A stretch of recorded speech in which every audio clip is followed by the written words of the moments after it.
Quite possibly the biggest story to come out of last week was the CoffeeZilla 3-part expose story on Logan Paul and his Crypto Zoo game. The piece on Logan was quite extensive and dived deep into exactly what this crypto scam was all about and also how it affected all of the victims involved, who in some cases lost hundreds of thousands of dollars. By this point, most people are probably quite familiar with Logan Paul and his history on the internet. Ding doink, you're my favorite coin. Want you to dink on my face, take a doink on my chest, yeah. Paul is a controversial figure in the world of YouTube.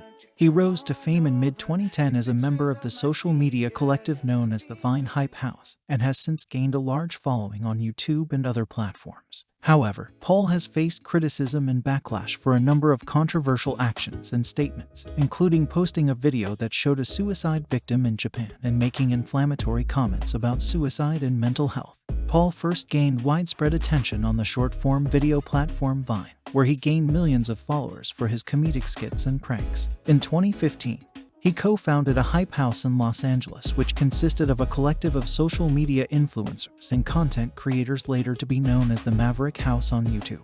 Paul and the other members of the team became known for their lavish lifestyle and party-filled antics, and Paul's personal brand grew to include a merchandise line and a rap career. In 2016, Paul made the transition to YouTube, where he continued to post comedic skits and challenges. He quickly gained a large following on the platform, and his channel became one of the most subscribed on YouTube. However, Paul's popularity began to wane in 2017 after he posted a video that showed the body of a suicide victim in Japan's Aokigahara forest. The video, which was viewed millions of times before being taken down, sparked widespread outrage and condemnation from mental health advocates, celebrities, and YouTube itself. In the aftermath of the controversy, Paul issued a public apology and took a hiatus from social media. He returned to YouTube a few months later, but his channel was removed from the partner program and he faced significant backlash from his audience. In the years since, Paul has continued to post videos on YouTube and other platforms, but he has faced criticism for a number of other controversial actions and statements, including making inflammatory comments about suicide and mental health. Despite the controversy surrounding him, Paul remains a significant figure in the world of social media, with millions of followers on YouTube and other platforms. He has also branched out into other ventures, including acting and professional boxing. Ding doink, you're my favorite coin. Why don't you take my little sister to the prom? Don't doink her. Since Logan's controversial forest video, Paul has worked to rebuild his reputation by focusing on more positive and meaningful content. He has posted a number of videos discussing mental health and suicide prevention, and has even participated in charity events and fundraisers for mental health organizations. In addition, Paul has sought to educate himself and his audience about these important issues and has worked to create a more positive and inclusive community on his channel.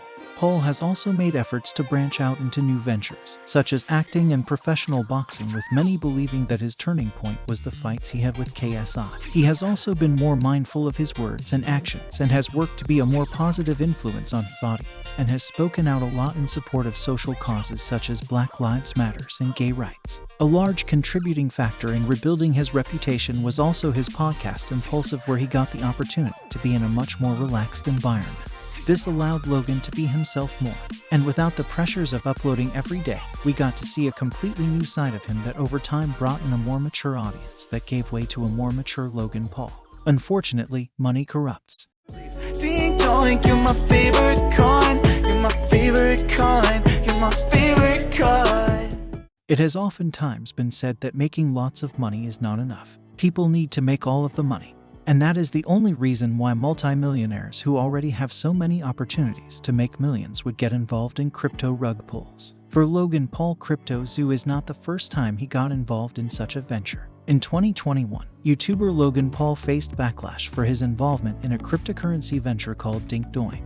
The venture, which was promoted as a way for users to earn cryptocurrency by participating in a referral program, was criticized for its lack of transparency and for potentially being a pyramid scheme. Paul promoted Dink Doink on his YouTube channel and social media platforms, encouraging his followers to join the program and earn cryptocurrency. However, many people were skeptical of the venture and raised concerns about its legitimacy and Paul's motivations for promoting it. Critics accused Paul of using his influence to promote a potentially fraudulent or risky investment opportunity to his followers, and questioned whether he fully understood the risks and complexities of cryptocurrency. Some also pointed out that Paul had previously faced criticism for promoting questionable products and services to his audience, and accused him of using his fame and influence to exploit his followers for financial gain. As the backlash against Dink Doink grew, Paul faced significant criticism and backlash from his followers, the media, and the cryptocurrency community. Many called for him to be more transparent about the venture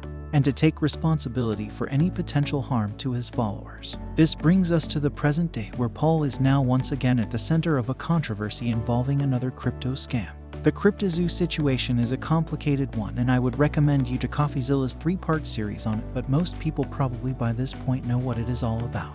As per Cryptonomist, the Zoo token was launched on the markets as early as July 2021, and just before the game's launch in late August, it hit its peak price at nearly 0.5 thousandths of a dollar. However, already by October it had lost almost all of its value, only to rise to 0.25 mils in November during the peak of the crypto market, and fall back to practically zero in May this year. The NFTs initially released were simply photos that can easily be found on the internet, and then edited. Moreover, it proved impossible to hatch the eggs, receive the animal NFTs, or get the money back. The situation does get a lot more complicated than this, but again I would direct you to CoffeeZilla for a much deeper dive. Text messages have exposed that Logan and his team consisted of a person called Eddie Ibanez, who promoted himself as an Ivy League graduate who helped NFL sports teams win Super Bowls by using Street Fighter data, all of which turned out to be a lie. And another person called a Crypto King who formerly sold fake Pokemon cards all got together to push this thing, and it is clear from the leaks that they ever only cared about the money. When you put a group of scammers together, they are going to scam, and that is exactly what happens here. It was not long before this group started turning on each other, scamming each other, and stealing from one another. Everyone wanted their own piece, and as a result the project never got fully off the ground.